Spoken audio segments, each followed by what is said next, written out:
So magandang araw ka muna sa video na ito. Pag-uusapan po natin yung isa pong trade rumor na pasabog ni Snowbado ka muna. So hindi ba siya trade rumor, more of free agency rumor. Pero connected din siya sa trade, diba? Makakonekto mo pa rin siya sa trade. So depende na sa inyo. Ganun din yung pasabog po ni Joaquin Henson sa kanya pong pagbisita sa Power and Play Kabola. May mga nabanggit siya doon na magandang pag-usapin. Sa mga hindi pa nakasubscribe, pakipindot naman po yung subscription button. Yun nga po, bumisita si Joaquin Henson sa Power and Play. And binanatan niya in a way yung FIBA Kabola. Diba? So, basahin natin ng konti yung mga statement niya. Sabi niya dito, I just want to say something that film is said. I think FIBA must be responsible in looking at the lineup of every team and finding out if there are ringers. And I'm saying this because in the Ivory Coast, 4 players were born in the US, 4 players France, only 4 were born in Ivory Coast. My question is, with 9 foreign-born players, did they receive their Ivory Coast passport before they were 16 Kabola? So yun yung banat niya, no? Joaquin Henson. So let us be clear, hindi naman ito binalit niya sa isang article. Actually, it was in a podcast nga with the Power and Play. So professionally wise, okay pa rin naman siya. Although of course, he is a highly regarded journalist, Kabola. Pero bumabanat siya ng ganito. May mga pasaring po siya ng ganito. Which of course, we are pro-Filipino. So, yung main point niya, in a way na dapat sinecheck din itong ibang bansa, talagang dapat din naman, diba? Tama naman siya. Kumbaga mathematically wise, pwede ba talagang ganun na sobrang dami or half of the team, more than half of the team is born outside, pero nakakuha pa rin nila yung kanila pong mga passport, Kabola.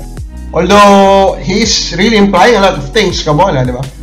Pwede naman kasing technically, in the records or sa mga dokumento ipapasa ng mga bansang ito, ipapasok pa din, Kabola.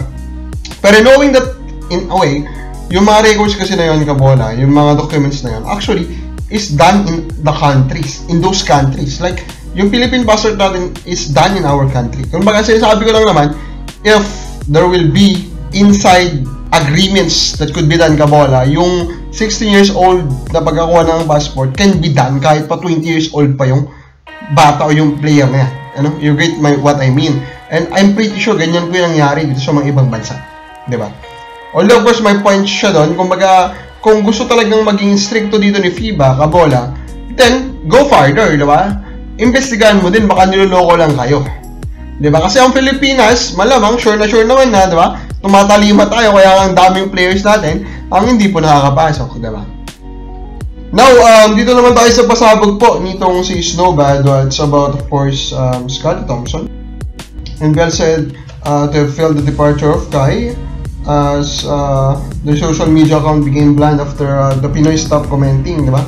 Nung malsa po si Kai sa NBL. Colleague told me, same guy who tipped me on Richie Rivera, Korea is willing to offer a basic pay of 2.5 while Australia is keen on offering more as they believe Filipino provided a big draw to the NBL as what they felt with Kai Soto was there. First, the rumor is very logical. It's very logical, Kabola. Of course, Kai Soto, they felt that, di ba? Kai Soto naglaro doon and of course, alam naman natin kung gaano po kalakas din ang fandom ng Kai Soto. So malamang ramdam po yan ng NBL. And for them, di ba? Even just one superstar Filipino players actually is enough, diba? To get that premium portion na eyeballs from the Philippines. And yan naman talaga hinahanap. Hindi naman nila kailangan ng marami. 1, 2 is enough basta mga superstar status like Kai Soto, like Scottie Thompson. So hindi ako magugulat nga kung talagang mag-offer dito kay Scottie Thompson. Now the question is, dapat ba yung accept ni Scottie Thompson? And the clear answer is, of course, yes, diba? And I'm actually happy, no? When I scroll down some accounts po ng mga Ginebra fan page. Actually, yung mga fans, so tinanong naman kung gusto ba nilang pumunta si Scottie Thompson, nag-yes naman, pati yung mga fans ng Ginebra. And I'm really happy na ganito pa rin po yung mindset natin, no? Let them grow in other countries. Let them grow in bigger leagues like NBL. Kung talagang ma-offeran sila. At the end of the day, that is still our pride. At the end of the day, we should be happy to see them compete in a much better league, Kabola. And napakita kung gaano po galing ang Pinoy sa basketball. Pero of course, doon naman na papasok, paano yung gagawin ng Ginebra, diba? Now, pwede na yung maging panglaban ni Scottie Thompson doon sa transaction table, diba? Of course, Scottie can show loyalty, Kabola, pero of course, malamang yung maging offer na kailangan is mas mataas. Kung baka meron sa plagay mo, ano dapat nang gawin ng Ginebra dito? Comment lang po sa baba.